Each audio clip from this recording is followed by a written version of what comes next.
1.0 refers to the first stage of the World Wide Web. Between 1991 and 2004, we saw the first generation of the internet, which was mostly a bunch of static sites. The web looked something like this. It was mostly just one big website, including hyperlinks to different sites. Whenever you loaded up a site, they just show some stuff and that's it. We can say that it was a read-only web. There were zero interactions. There were no things such as authentication, comments, and analytics. It was just a one-way communication tool. During this time, internet users were just consumers. They went to the internet to consume information. Then Web 2.0 was born. Web 2.0 started forming around 2004, and it is still improving. During this time, the web evolved a lot. The boring read-only pages were replaced by Web 2's interactivity, social connectivity, and user-generated content. Interactivity was the main change in the web. Now, the users not only consume the information from the web page, but can also interact and send information through the website. The names like Web 1, Web 2, and Web 3 don't necessarily correlate with specific web technologies. Rather, they explain how the web is being used. For example, Web 2 is all about interaction and collaboration in a social media dialogue. As you know, today we watch a lot of YouTube videos, like posts on Facebook or Instagram, and perform Google searches. All of these are owned by centralized companies.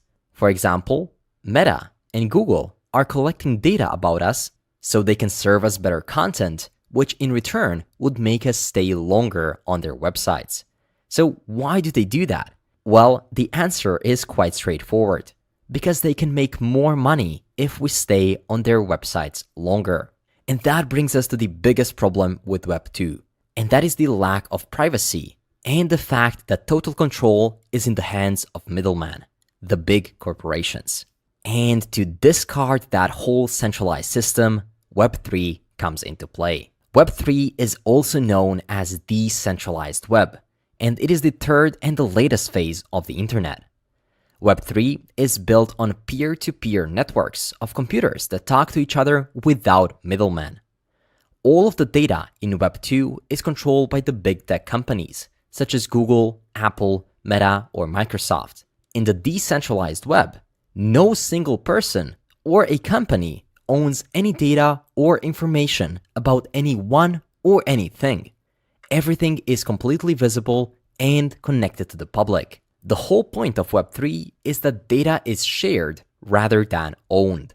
So why exactly is Web 3 better? The centralized internet relies on servers that can go down at any time or they can be hacked, whereas a decentralized internet relies on a peer-to-peer network built by a community of users. Their interconnected devices host the internet rather than depending on a group of centralized, high-powered users. In short, if we really had to summarize this and dumb this down, we could say that Web 1.0 was all about reading the content. It was just about consuming. Web 2.0 was about reading and writing, or rather about the interaction, social media networks, and so on. But the data was owned by companies. In Web 3.0, we can read data, we can write data, but we also own the data. That's the whole point. Now that we understand these differences, It's all about trajectory. What if there were a group of benevolent beings, interdimensional beings, that took the shame, it would look like regular human beings just like me and you. But they were for the upliftment of the human avatar being that is here. And what if those beings were guarding us, yeah, and they see us as something to not abandon, something that they are a part of, and therefore, because of trajectory, we're on a technological trajectory, which because of the path that we're on, due to the universal laws of how things work, right? Imagine if the only way that they could interact with us, one of the main ways they could interact, was through technology. Now, because of that, and with this trajectory, this objective trajectory that we're on, everything has to fall in line, has to fall within this electromagnetic spectrum, which contains the height of evil and the height of good within it. So therefore, that would then mean that because we're on this trajectory, and then because of the rulers in the sky, everything is all working with this trajectory, and it means because of that, we're on a technological path, and it means that the only real way to objectively alter our reality towards making it so that we're not imprisoned here, because there is something trying to imprison one, right? Yeah. And if you think that isn't the case, then we're operating more towards delusion, and we're never going to get anywhere if we're doing that. So then the only main way to actually disrupt is a big word as well, actually. Now, interact and disrupt are two key words of innovation, right? The only way to disrupt this parasitical prison was to actually operate through technology, right? Now, imagine if that is the only case. Now, that then brings me on to parasitical. So at the moment, you are using what you think is what you call the internet. You didn't interact with it, but you have been participating, spectating, should I say, right? Now, that it is parasiting from you, from us, to a far greater extent than we have known, than we could have realised. And the reason for that is because we've been in ignorance, because we have been spectating instead of participating in this reality. Like I always talk about being tethered and untethered, right? And because of that, when technology comes in, so let's just go back to 1989, 1991, when technology comes in, because of we spectate, and then because we're ushered towards spectating as well, not participating, a centralized system encourages that we spectate instead of participate. And it does this from the unconscious layer. It's what it does. So we unconsciously begin to hand over our right to participate, and then and then convenience is introduced. If you understand how magic works, how black magic works, convenient and psychology, convenience is introduced, and then we sit back and we allow the centralization of systems that assume to be participating instead and guiding, and then we sit back and then we spectate. That is what we've been doing. And then when we sit back and we spectate, we then still have opinion. This is what happens to us. This is why they call us useless eaters, useful idiots. Because what happens is, when new things are brought to us, when we are untethered like this, and we are in ignorance, we then perceive what we see, and we initially, because of a lack of discipline, we start to form opinions on it, and we start to judge it. So as an alchemist like myself, I would have been killed because I am doing things that have never been seen before, to an extent. Now, if we bring something like age during or something, or not just age during, but the methodologies behind it, in terms of turning lead into gold, right? And the other things as well, and many of the other things as well, right? So when they are brought as new, so like Tesla, when he was bringing things, right, as new, because the mind can only comprehend what it can see visually from its conscious perspective, it's not using the skills of visualization or higher critical thinking, higher critical mind. So we perceive it from the lower reptilian brain of fear, and then we judge that and we form opinions around it. And this is when we get this witch hunting thing. Oh, and these like it's like a gossip type. I mind it's like peasantry. It's like a peasant. We come out and then we go, oh well, this is what's going to happen is that what they do is the government they create this cryptocurrency, and then what the government's done is they're going to use this cryptocurrency to it's not no good because it enslaves us, and when the government drops it all down and that cryptocurrency because it's digital, the government creates anything to do with technology digital is evil.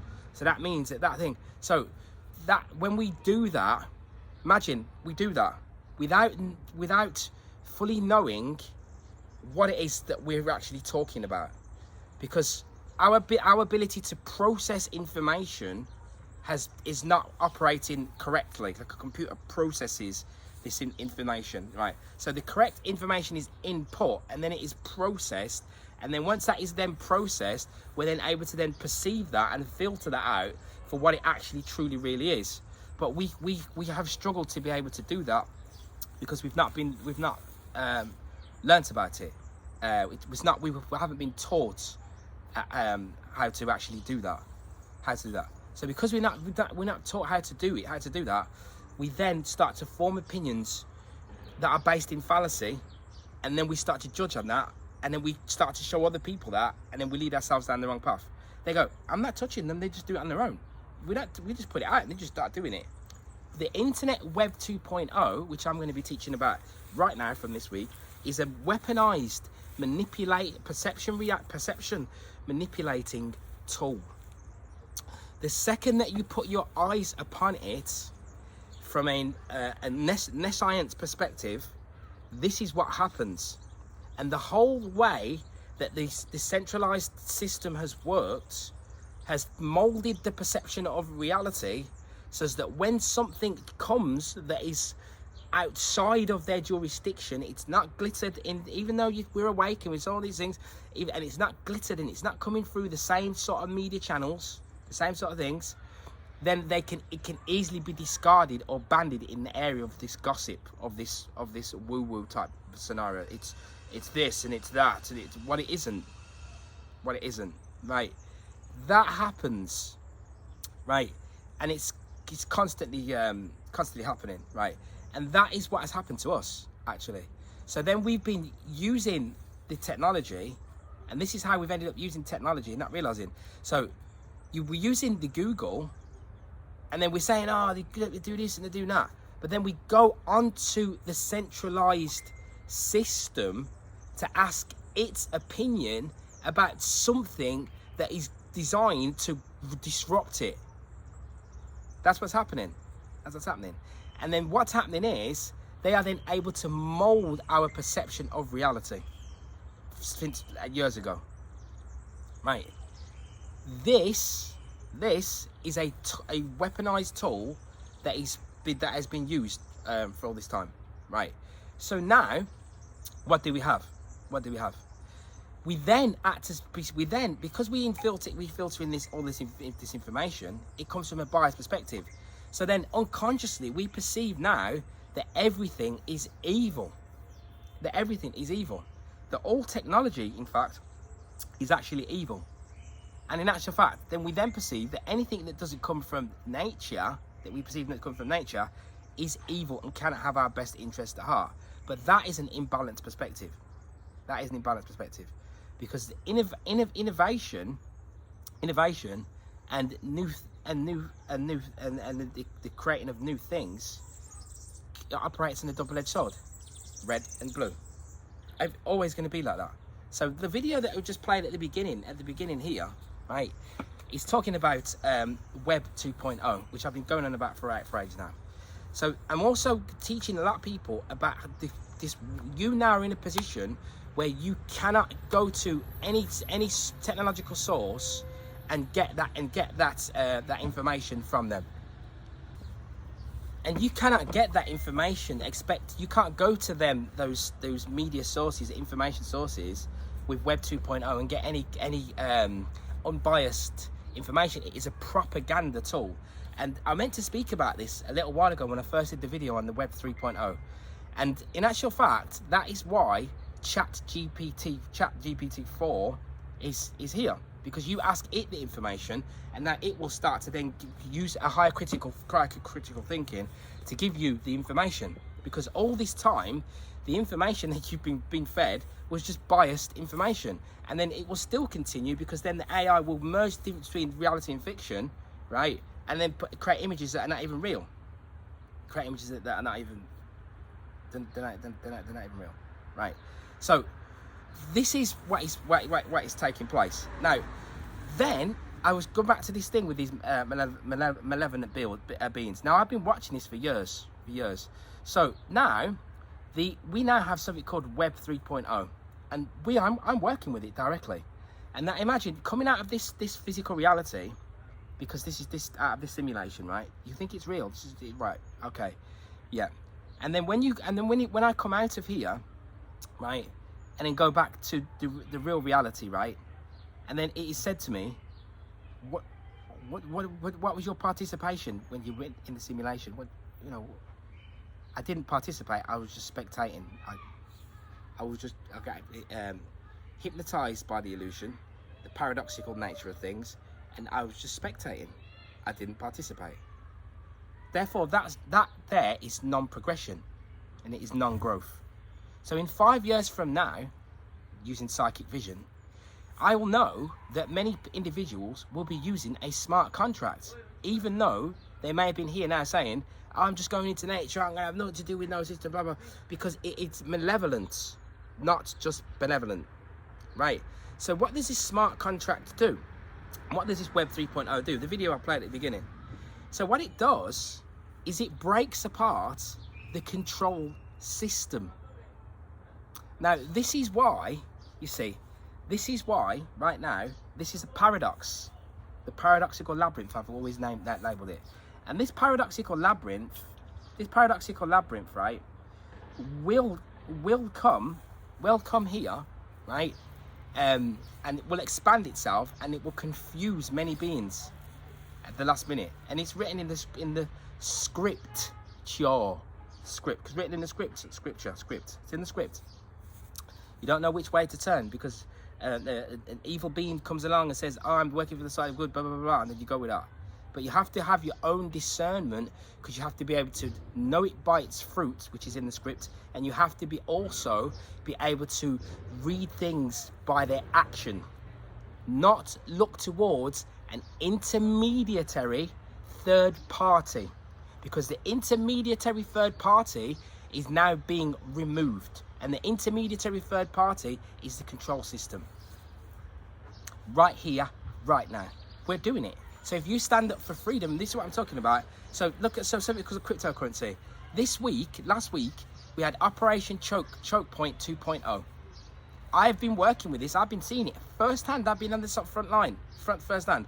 I watch banks create scripts to scare the individual who's awake as well, conscious, but you are only conscious in particular areas, you're compartmentalized. Right, this is the issue. But you have to be able to merge what you are doing in the spirit with your rising in consciousness, and you're rising into more etheric states with the physical layer. You take it from there and you anchor yourself as a Storus cross into matter, and then you bring those higher layers of immortal layers of being back into the lower denser layers, and then you command that physical reality through psychic vision and everything else, and all the other supernatural capabilities that are dawning upon us. This is what we do. So this layer of the internet that is here now, they're coming directly to you, to me, to you. So these people, like I say, they have these scripts, so that when you interact with them, they will already, because they already know what's happening, they use this dog barking deterrent, and most 95% of people fell for it. That's what's happened. They use this dog barking deterrent, and they use these scams, which is cams. The word scam is cams. Yeah, cams is a camera, and scams. So when you create cameras, yeah, you are insinuating that there is scams. You are creating a distrusting scenario and environment within the unconscious layer. This is what's happening. And then you as the actual being then become confused. When I put you in the middle of a labyrinth, a little paradox, and you go, oh no, I don't know what to believe, because I've been told that all these things are scams, and they weren't. They never were in the first place. Never were in the first place. Because it's sorcery that is manipulating your perception of reality. That's what's happened.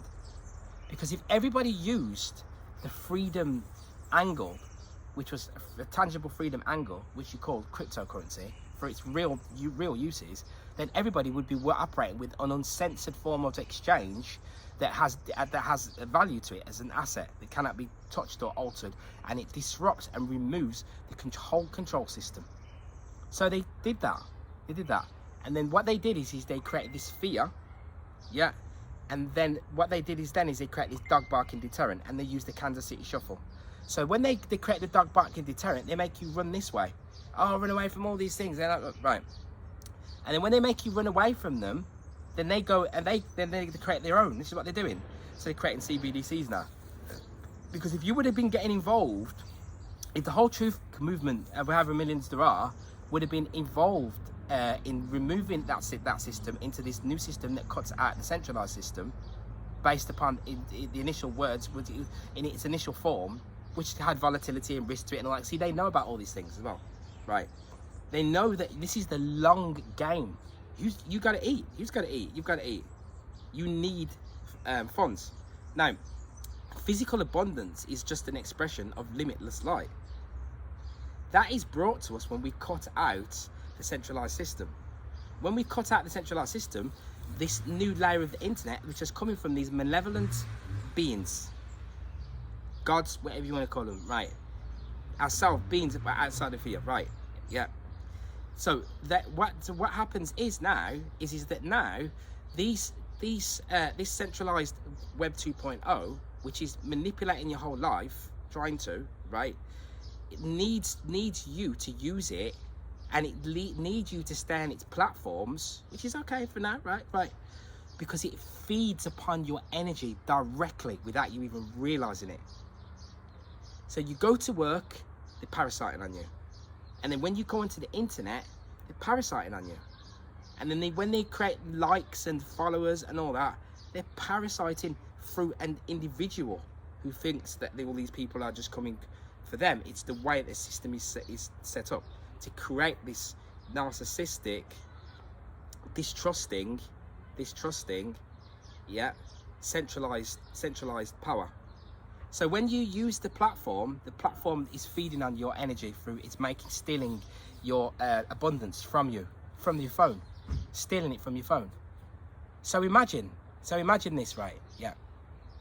Imagine now we have a situation where this new Web 3.0 removes the control system, gives you back ownership of your data, gives you back ownership of your identity, because your identity and your data and all the information about you is being held by this centralized system.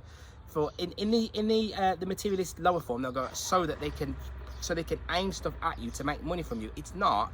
It's for the creating of the digital prison, because the Web 2.0 it's all about users. There's something else I'm going to speak about. I'm going to speak about the unified abundance created through a word, one word, and that word there's a psyop created around that word to stop us from creating unified abundance. We now have the opportunity to come together and operate in a unified fashion in order to release limitless abundance throughout the whole of our conscious community. Right now, today, we're doing it, and we want you, and we need you. You need to be a part of it, because if you are not a part of it, and we don't do this with DeFi, then it will only be that centralized system, and that will be it. That will be it, right? But it doesn't have to be like that.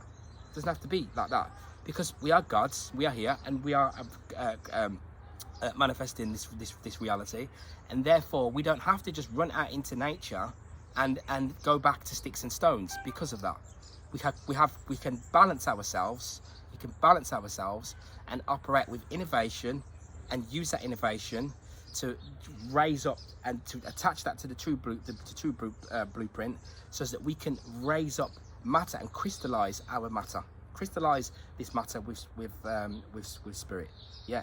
And we can then grow and then start to grow the crops and everything how we want to grow them, because we have the abundance to do so. So what gives us that abundance? The smart contract gives us that abundance, because now an exchange takes place that removes the centralized system. So it's between you and the other individual. You create this smart contract, and we tell this blockchain what to do. So what do? We tell this blockchain what to do. So this blockchain now, we now tell it that what we want to happen is this. We want to release the traffic of this phone. We want to reclaim the traffic on these phones, because prior to this, the demons that own the record labels and all this stuff, and they'd be putting all these media onto you, because they are profit. When you hear it and when you look at it, they profit from it. Simple as that. Now, when we remove that with the latest version of the internet, which is Web 3.0, like we said, the technology is just a base it's a reflection of what we are. So prior to this, in Web 2.0, in the old world, in the old physical reality, let's correlate it to Web 2.0. In the old reality before 2020, and prior to that, we spectated with the reality. We didn't really interact with it, right? And then as we grew in consciousness, we started to tether with it. So when you use the urine, we started to ground on the floor. You started to be able to feel these frequencies. You started to tether with the reality. So now you're starting to interact with it. And then now you start to interact with it, now you start to recognize that there's a lot more to this plane. There's not just this one layer. Now you start to recognize that there's these 7 layers here, right? So now you start to recognize that there are other realities operating simultaneously next to this one, because you tether to it. So then the technology is only going to mirror and do the same thing. So then these gods are using that technology in order for us to bring it into the physical reality, to bring this sovereignty into the physical reality. Yeah. So now the Web 3.0 in this age of Aquarius, now allows us to interact and not just be a spectator. And because the participator was feeding off of all of our energy, now we can interact with this new layer, and we can have ownership in there, yeah, of our identity, and we can create limitless amounts of abundance for ourselves and all of the other beings that are here as well. And we can also gain freedom, angles of freedom and sovereignty through doing so. And also, we have the ability to move around in an uncensored fashion. What we do with our abundance, our physical energy currency, is a right to our own. It shouldn't be the case that somebody's going to decide exactly how you eat and what you eat, and if you don't eat, you don't get. That is coming, and that will come to the beings who deserve for that to happen to them, because of cause and effect. But you have the opportunity to become a participator. You have the opportunity to do that. Yeah, right now. So we have to use our own discernment now, right? And move forward, because the veil has been lifted on this Web 2.0, and now the Web 3.0 is here. The cryptocurrency, the veil is being lifted. Operation 2.0, choke 2.0, was this control system trying to stop this crypto from having any access to its services, because you are spectating. That's why, because you are spectating. Because if anyhow that crypto becomes into that banking system, it will destroy it, because you will process that information, that knowledge. You will intake it and process it, and then you will then filter it and become to your perception of reality as freedom, and then you won't touch the other one anymore. That's what's happening. So there's a mad rush right now to create this central bank digital currency because of the crypto. Because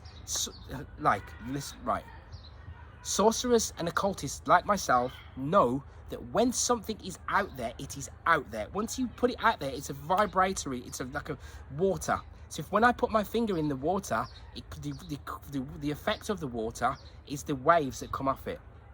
Yeah. So when I put my finger in, it's waves that happen. Yeah. Not because it's not because it's because that's what's being caused by it. Yeah. The waves are an effect of a cause. Right. It's not what it is. It's a cause of it. Right. So it's the ether. Yeah. So when you put something out, it's out and that's it. So they have to manipulate your perception, because if you collectively perceive it, it will manifest. And we have the opportunity now to collectively perceive it within our hands. Right. Beings have given this to us. Beings that are worth $500 billion. Yeah. How can that happen? If malevolent, interdimensional gods look like me and you are not present here, that wouldn't happen, could it? Because now we have a situation where they need this Web 2.0 centralized system to evolve itself rapidly, which they're already doing anyway. But at the same time as that, the paradox has risen. Yeah, this is what I've been teaching all these years. It is here. The two planes are here, and they are kissing and they are dispersing, right? And this other plane of being, it is here, right? So in the Web 3.0, they are already having to bow down to it, because the nature of the technology means that you are the one that becomes the main orchestrator of events. That's the nature of it. That's it. And because of that, it means that when you interact with it, abundance is given in a limitless fashion, because you now become the creditor outside of the centralized system where you are the debtor. And because you are the debtor, you can be lied to. Because you're the debtor. You owe somebody something. You have taken something. You've stolen something. That puts you on the loss straight away. And because of the insinuation that you buy into, now that becomes your reality. So what happens when we reflip that the other way around, and then you become the creditor? What do you think is going to happen when you become the creditor? Limitless abundance becomes a factor of your reality naturally, by default. And that is why we are pushing this Web 3.0 to the hilts, because this is the dawning of a new day. Much love. Wake up. Smart lights, smart poles, smart cars, smart neighbourhoods, smart homes and smart appliances, all connected to wireless networks and communicating with each other. So what's wrong with that? Technology is good, isn't it? All this is for your safety, security and convenience, isn't it? Well, let me tell you, your streets are spying on you, your mobile phone is spying on you, your cities are spying on you, and the infrastructure for future lockdowns is being put into place right now. Don't be fooled. You're being set up to be tracked through your movements and through the future of your digital wallets. By handing over your data, you're handing over the ability to monitor your behaviour, which will soon be turned into a social credit score. And once the central bank digital currencies are in place, you won't get to spend your money without approval. Digital ID will soon become a reality in Australia. Many other countries are already rolling these systems out, countries like Canada, Scotland and many others. Eventually, you won't be able to access any government or public services, and you won't be able to travel across borders or access healthcare or the internet without a digital ID. Think you won't comply? I think you will. The last 2 years were the dress rehearsal and we fell for it hook, line and sinker. Australians are sleepwalking into this technocratic future. And while we're sitting around scratching our chins trying to work out whether this is really happening, Australia is drifting towards a dystopian digital future.